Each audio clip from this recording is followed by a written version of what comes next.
স্বামী হলো একটা শান্তির জায়গা। সে কখনো নিজের স্বার্থ খুঁজে না।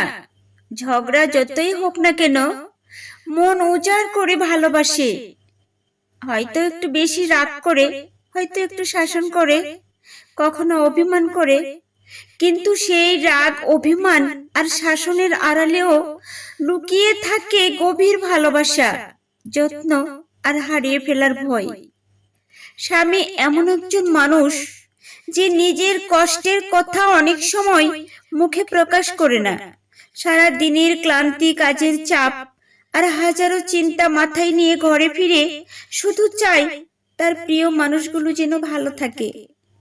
নিজের ইচ্ছা অনেক সময় বিসর্জন দিয়ে হলেও পরিবারের মুখে হাসি ফোটানোর চেষ্টা করে। ঝগড়া হবে, অভিমান হবে, কথা কাটাকাটি হবে, এটাই তো সংসারের স্বাভাবিকতা। কিন্তু দিনের শেষে যে মানুষটা সব অভিমান ভুলে আবার কাছে এসে দাঁড়ায়, আপনার ভালো মন্দ চিন্তা করে, আপনার কষ্টে কষ্ট পায়, সেই মানুষটার ভালোবাসাটা বুঝতে শিখতে হয়। হয়তো প্রতিদিন মুখে বলে না আমি তোমাকে ভালোবাসি, কিন্তু তার দায়িত্ববোধ, চিন্তা, যত্ন আর ছোট ছোট কাজের মধ্যেই ভালোবাসাটা প্রকাশ পায়।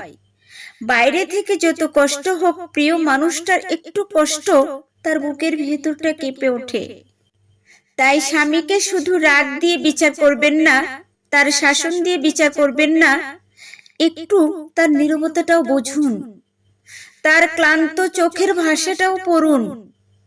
স্বামী মানে শুধু একজন জীবনসঙ্গী নয়, স্বামী মানে এমন একজন মানুষ যার সঙ্গে ঝগড়া হয়, অভিমান হয়, তবুও দিনের শেষে যার কাছেই মনটা শান্তি খুঁজে পায়।